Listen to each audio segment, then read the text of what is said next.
How do you do? Ah, yes, this hat. At size 7 1/4, it used to fit me better when I had some hair around the sides, but it feels a bit loose at present. Maybe if I get some hair back, then it will revert to its former fit.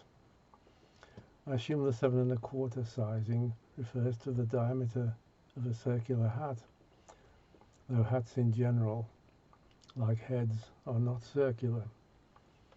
This hat is a sort of ellipse, major diameter about 8 inches and minor diameter about 6 1/4 inches. Now, a circle of diameter 7 1/4 inches has a circumference of about 22 3/4 inches. As any schoolboy will tell you, the formula being pi times the diameter. As for the circumference of an 8 by 6 1/4 ellipse, no schoolboy will tell you that, because the formula, even for an approximation, is some very complicated thing that fills half a page and that nobody can be bothered to work out. But Google will tell you it's about 22 1/2 inches, so that's okay, within measuring error. Anyway, what's the story? What's the hat story? Well, many years ago, I was driving along the Salt Way, which is the road that follows the old Iron Age trade route eastwards out of Droitwich, through the villages of Hanbury and Feckenham and Edgeoch. Actually, though, I was going the opposite way, and I was between Edgeoch and Feckenham, heading towards Droitwich. The day was bright and sunny, albeit a trifle breezy, and I was tootling along when I spotted a hat in the road ahead of me. So I stopped the car before I ran over it and nipped out to take a look. It was this hat, which is a Panama hat. Furthermore, it's not just any old Panama hat. I look inside.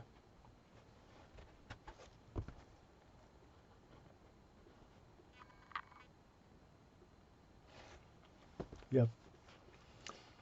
I look inside and I see that it is made by Lock and Company of St. James's Street, London, founded in 1676, hatters by appointment to His Royal Highness the Prince of Wales and His Royal Highness the Duke of Edinburgh. So it is a fine product. You know the old saying, if you'd be viewed as just the job, ensure your shoes are made by Lob. If of the walk you'd be the cock, ensure your hat is made by Lock. Actually, you probably don't know it because I just made it up, but it's true. Lob and Lock being traditionally the suppliers of choice for shoes and hats, respectively, to the gentlemen of quality and taste. It also says in the hat that it is genuine Panama and made in England. A bit of a contradiction, perhaps.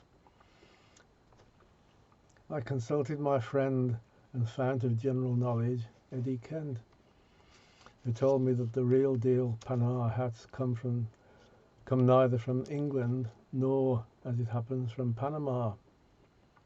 They come from Ecuador. Eddie further claimed that your high-quality Panama hat, if it comes from Ecuador, can be scrunched up and stuffed into the pocket of your cream linen suit, and that, upon release, it will restore itself to its former state and shape with no problems. And he was all for demonstrating this on the spot, on my Made in England hat. I declined that offer, as this hat certainly doesn't look as though it would take kindly to such treatment. Anyway, whether from England or Panama or Ecuador, how did this hat come to be sitting in the middle of the Saltway? I suspect someone had put the hat on the back seat of his convertible sports tourer with the white-walled tyres, open because it was a nice day, and the winds had whisked the hat away and deposited it on the road behind him. Oh well, some you win, others you lose.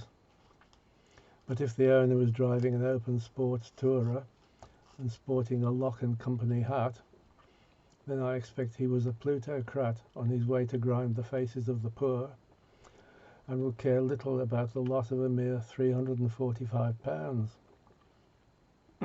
For such a sum is indeed what the Lock and Company Classic Panama, which is what this one is, will set you back, Google tells me.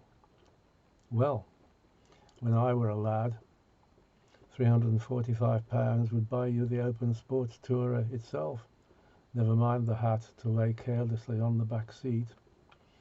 Such were the times then, and such are the times now. Excuse me. Also, if we go back to Eddie's Ecuador scrunching proposition, I see that Lock and Company, among their wares, do actually supply some Ecuador-made Panama hats, the finest of which is the Super Fino Monte Cristi.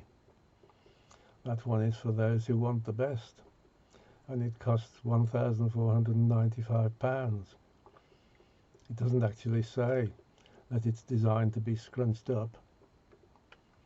However, that capability is apparently demonstrated by the so-called rollable Panama, which goes back to the entry-level £345 price bracket and doesn't come from Ecuador.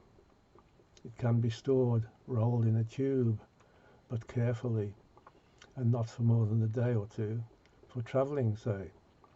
So much, therefore, for what Eddie said. One thing I did find out is that the black band encircling a Panama hat is a nod to the tradition of the mourning bands that were worn on hats to mark the death of Prince Albert in 1861 and subsequently became the fashion.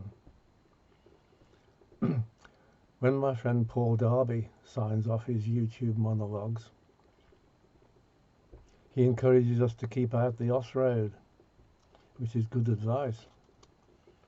On the other hand, there's no need to keep out of the Salt Way, for you could find yourself a Panama hat.